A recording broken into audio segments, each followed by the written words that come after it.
Hello student, তোমাদের কিছু প্রশ্ন ছিল, যার মধ্যে অন্যতম একটি ছিল ইউজিসি নেট।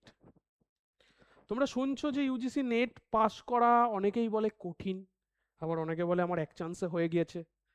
তো যারা কঠিন বলে তাদেরকে সাইড করে রাখো, আর যারা বলে এক চান্সে হয়ে গিয়েছে তাদেরকে কংগ্রাচুলেশনস করো, কারণ পরবর্তী জায়গাটা কিন্তু তোমার হবে।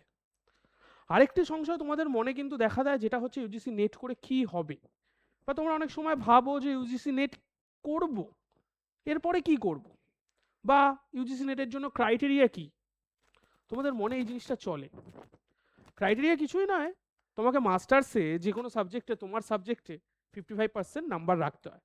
এটা ইউজিসি নেট হোক বা ডাব্লিউবি সেট হোক, জেনারেল বা আনরিজার্ভ ক্যাটাগরিদের জন্য। বাকি এসসি এসটি ওবিসিদের জন্য একটু ছাড় থাকে, যেটা তোমরা জানো 5% করে যেরকম ছাড় থাকে, সেই ছাড় কিন্তু এখানেও রয়েছে। এর পাশাপাশি যারা বলে ইউজিসি নেটের পরে কি করব, অবশ্যই নেটের পরে অনেকগুলো লাইন আছে যা হয়তো আমরা জানি না। প্রথম, রিসার্চের লাইন। দ্বিতীয়, অ্যাসিস্ট্যান্ট প্রফেসরের লাইন। তারপরে আমি লাইন বলছি এগুলোকে, যদিও লাইন তো বলা উচিত নয়, বলা উচিত প্রফেশন। রিসার্চের প্রফেশন রয়েছে, দেন অ্যাসিস্ট্যান্ট প্রফেসরের প্রফেশন রয়েছে, তারপর আস্তে আস্তে ওখান থেকে অ্যাসোসিয়েটে যাবে, আবার প্রিন্সিপালে যাবে, সেগুলো পরের বিষয়। কিন্তু এই প্রফেশনগুলো রয়েছে। ইউজিসি নেট বা ডাব্লিউবি সেট এমন একটা জিনিস, জিনিস বলছি এই কারণেই কারণ এটা কিন্তু বলতে পারো তোমার ভাগ্যেরও চাবিকাঠি। ইউজিসি নেট তো ন্যাশনাল লেভেল এক্সাম, তাই না?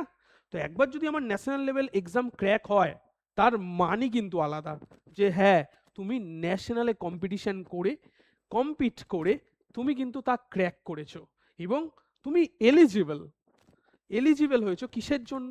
অ্যাসিস্ট্যান্ট প্রফেসরের জন্য, কলেজে চাকরি করার জন্য, স্টুডেন্টদের পড়ানোর জন্য। তো তোমার যোগ্যতা আছে, সেটা কিন্তু ইউজিসি নেট প্রোভাইড করে, এবং ডাব্লিউবি সেটও কিন্তু সেম জিনিসটাই প্রোভাইড করে। ডাব্লিউবি সেট পশ্চিমবঙ্গের জন্য, যেহেতু ওয়েস্ট বেঙ্গল সেট বলছি, তেমনি আলাদা রাজ্যে আছে। আমাদের রাজ্যের জন্য ডাব্লিউবি সেট। আর ইউজিসি নেট, ইউজিসি নেট হচ্ছে ন্যাশনাল লেভেল এক্সামটি, কিন্তু শুধুমাত্র পশ্চিমবঙ্গের জন্য নয়, সারা ভারতের জন্য। একবার যদি ক্র্যাক করতে পেরেছো, একবার যদি ইউজিসি নেট এসে গেছে, তুমি সারা ভারতের যে কোনো কলেজে ইউনিভার্সিটিতে পড়ানোর জন্য যোগ্য। সব জায়গায় কিন্তু তুমি পড়াতে পারবে। এই একটি দিক যা কিন্তু তোমাকে কেউ দেখাবে না। আশার আলো দেখাচ্ছি, তার কারণ আগামী দিনে কিন্তু নেটে পাশের সংখ্যা বাড়বে যদি ভালোভাবে পড়ো। তার মানে এই নয় না পড়বে পাশ করে যাবে, একদমই নয়। তার জন্য দরকার সঠিক প্রস্তুতি। এই সঠিক প্রস্তুতির জন্য তোমরা কি করবে? নিজে আগে থেকে প্রিপারেশন নাও, এবং আমাদের বৈঠকিতে কিন্তু অলরেডি আমরা প্রিপারেশন শুরু করে দিয়েছি। আমাদের টার্গেট ব্যাচ, এটা ক্রপ করবে, হ্যাঁ, আমাদের টার্গেট ব্যাচ 2026-এর জুন সেশন, সেই সেশনে কিন্তু আমাদের অলরেডি ক্লাস চলছে, যেখানে কিন্তু ছাত্রছাত্রীরা অনেকটাই এগিয়ে গিয়েছে। তার মানে এই নয় তোমরা পিছিয়ে রয়েছো, একদমই নয়। তোমরা যারা চেষ্টা করছো, তারাও কিন্তু আমাদের সাথে যুক্ত হয়ে নিজেরাও কিন্তু এগিয়ে যেতে পারো। আমরা জুন 2026-কে টার্গেট করেছি, আমরা সংকল্প করেছি ক্র্যাক করবই। শুধু নেট নয়, জেআরএফ নিয়ে পাস করব, জুনিয়র্স রিসার্চ ফেলোশিপ। যখনই আমরা সেটা পাবো, তখনই কিন্তু আমাদের একটা পিএইচডিতে অ্যাডমিশন করলেই এককালীন আমরা একটা টাকা পাবো, যেই টাকাটা কিন্তু লামসাম নয়, অনেকটাই, বলতে পারো এক ধরনের স্যালারি। সেটাও কিন্তু নেট তোমাকে প্রোভাইড করছে। প্লাস নেট নিয়েও যদি তুমি পিএইচডিতে প্রোভাইড করো, নিজ নেট নিয়েও যদি তুমি এই জায়গাটা ক্রপ করো, হ্যাঁ, প্রোভাইড হবে না। নেট নিয়েও যদি তুমি পিএইচডিতে অ্যাডমিশন নাও, তার জন্যও কিন্তু এসবিএম সিএম আছে, যার জন্যও কিন্তু তুমি টাকা পাবে। তার মানে কি, তোমার অর্থনৈতিক দিকটাও কিন্তু নেট সামলায়, সেটা হয়তো অনেকেই জানে না। যেই কারণে কিন্তু পিছিয়ে পড়ছে। করে কি হবে?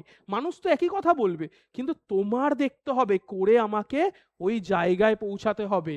আমাকে অ্যাসিস্ট্যান্ট প্রফেসর হতে হবে, আমাকে অ্যাজ আ রিসার্চার হতে হবে, আমাকে স্কলার হতে হবে, সেটা কিন্তু তোমার ওপরে। তাই জন্য আমরা কিন্তু অলরেডি প্রস্তুতি শুরু করে দিয়েছি। আমাদের বৈঠকিতে দেখতেই পাচ্ছ, আমাদের বৈঠকিতে কিন্তু already UGC net, WB set সমস্ত কিন্তু কোর্সে স্টার্ট হয়ে গেছে। সমস্ত সাবজেক্ট, বাংলা, ইংলিশ, ইতিহাস, ভূগোল, এডুকেশন, সমস্ত সাবজেক্ট, ফিলোসফি, আরও ইত্যাদি সাবজেক্টও কিন্তু আমাদের এখানে রয়েছে, যা কিন্তু তোমাদের যেই সাবজেক্ট তোমরা কিন্তু অ্যাডমিশন নিতে পারো। অ্যাডমিশনের জন্য তোমাদের কি করতে হবে, দেখো নিচে দেওয়া রয়েছে কন্ট্যাক্ট নম্বর, সেই কন্ট্যাক্ট নম্বরে কিন্তু তোমরা কল করতে পারো। কল করে সেখান থেকে কিন্তু তোমরা আরও তথ্য নিয়ে নিতে পারো। এবং এর পাশাপাশি আমাদের অ্যাপ রয়েছে, অ্যাপের মারফতও কিন্তু তোমরা নিজেদের পছন্দসই সাবজেক্ট বেছে অ্যাডমিশন নিতে পারো। এছাড়া তোমাদের জন্য আরেকটি তথ্য দিই, আমাদের দমদমে নতুন শাখা ওপেন হওয়ার জন্য কিন্তু আমাদের ইনস্টিটিউশনে চলছে স্পেশাল অফার। তা কি, আমাদের রয়েছে একটি ম্যাজিক বক্স, যারা আমাদের ইনস্টিটিউশনে আসবে অফলাইনে তাদের জন্য কিন্তু রয়েছে স্পেশাল ডিসকাউন্ট। তোমরা ম্যাজিক বক্স থেকে কিন্তু পেয়ে যেতে পারো 100% পর্যন্ত ছাড়। আর কিন্তু দেরি করো না, পরীক্ষা তোমাদের জীবনের, পরীক্ষা তোমাদের লড়াইয়ের, সেই পরীক্ষায় উত্তীর্ণ হতে গেলে আজই কিন্তু প্রস্তুতি শুরু করতে হবে।